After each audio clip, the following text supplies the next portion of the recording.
All right, let's get right into it. When we think of the God of the Old Testament, we often picture this timeless, unchanging figure. But what if I told you the story of how that God, Yahweh, actually came to be is one of the most incredible detective stories in all of history? Today, we are going to follow the clues, from ancient, dusty inscriptions to the Bible's own hidden layers, to uncover the surprising story behind the making of a monotheism. And that really brings us to the central mystery we're trying to solve. Was Yahweh always Israel's one and only God? Now, the traditional answer is a pretty straightforward yes, but what modern scholarship is showing us is a history that's way more complex, a story of rivalries, mergers, and a slow, calculated rise to ultimate power. So where does a detective even begin a case like this? Well, you follow the evidence.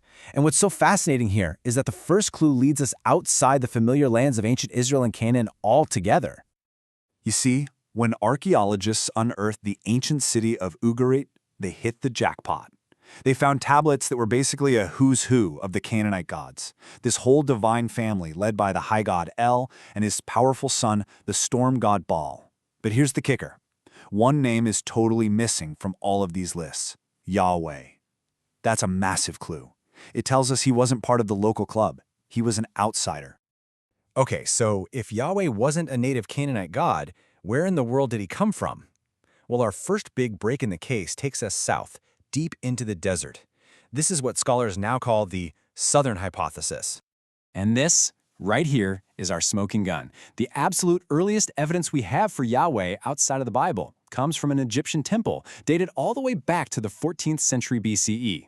It's an inscription that mentions a group called the Shasu of Yhw. Now think about that. This is centuries before the kingdom of Israel was even a thing, and it gives us our first solid pin on the map. So, what does Shasu of Yhw actually mean?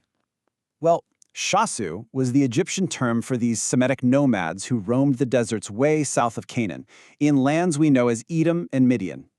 And Yah, which is clearly a form of the name Yahweh, was either the name of their god or the name of the region they came from. Either way, the connection is unmistakable.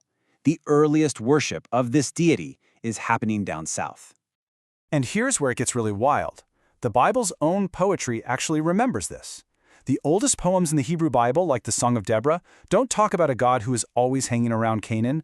No, they describe a fierce warrior god marching up from the south, from Seir, from Edom, from Sinai, to come and help his people. The archaeology and the Bible's own earliest traditions are telling the exact same story. So how does this desert god get introduced to the people who would become the Israelites? Well, one popular theory, the Kenite Hypothesis, points to this really fascinating character in the book of Exodus, Jethro, who is Moses' father-in-law. But he's not just some side character. The text makes a point of calling him a priest of Midian. And in the story, it's Jethro who leads a sacrifice to Yahweh that all the Israelite elders attend. It's like a preserved memory of this religious knowledge being passed on. Okay, so we've tracked Yahweh's origin to the south. But how does a relatively unknown desert god become the supreme, #1 deity for an entire nation? This is where our story pivots from a geographical investigation to a theological one. And it all comes down to a process of divine, and you might say hostile, takeover. Now, there's a key term for this that scholars use: convergence. And it's not about one god just showing up and defeating another in some epic battle. It's more subtle. It's about one god merging with and basically absorbing the jobs, the stories, and even the titles of its rivals until they all just kind of blend into one. To make this really clear, let's use an analogy. Think of the pantheon of Canaanite gods like a divine marketplace. Yahweh was the ambitious startup from out of town, and the two big, established market leaders were El and Baal. So for Yahweh to succeed, he couldn't just compete. He had to execute a brilliant corporate takeover and acquire the assets of both. First on the acquisition list, El. El was the wise patriarchal CEO of the whole Canaanite pantheon. He was the original high god. And this merger was total. Yahweh started taking on El's most famous titles like El Shaddai, which means God Almighty, and El Elyon, God Most High. I mean, think about it. The very name Israel means El rules, which is a pretty huge clue about who was originally in charge. Yahweh even adopted El's main symbol, the bull, which means those infamous stories about the golden calf, it probably wasn't an idol of some other god. It was more likely a traditional pedestal for the invisible Yahweh using El's old branding. Now, for centuries, we had this text from Deuteronomy, and it seemed pretty clear.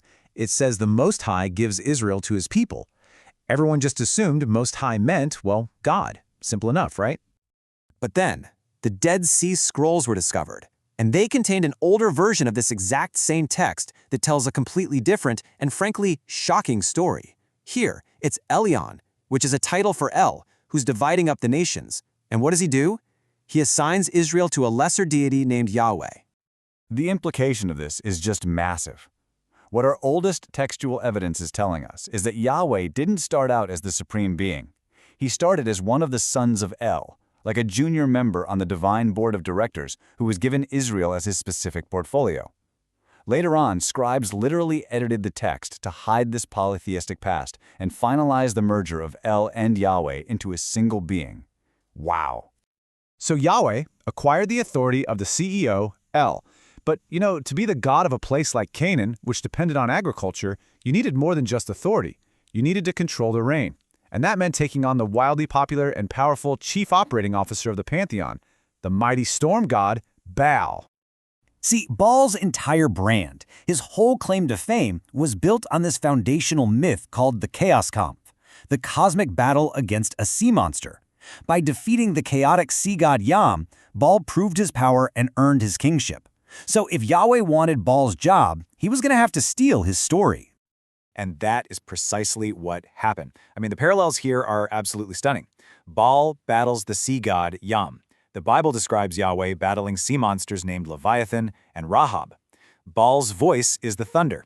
Psalm 29, which many scholars now think was originally a hymn to Baal, was just repurposed to describe Yahweh's thunderous voice. Even tiny specific details, like the fear of death crawling in through a window, are lifted directly from Baal myths and given to Yahweh. This verse from Isaiah is just a perfect example.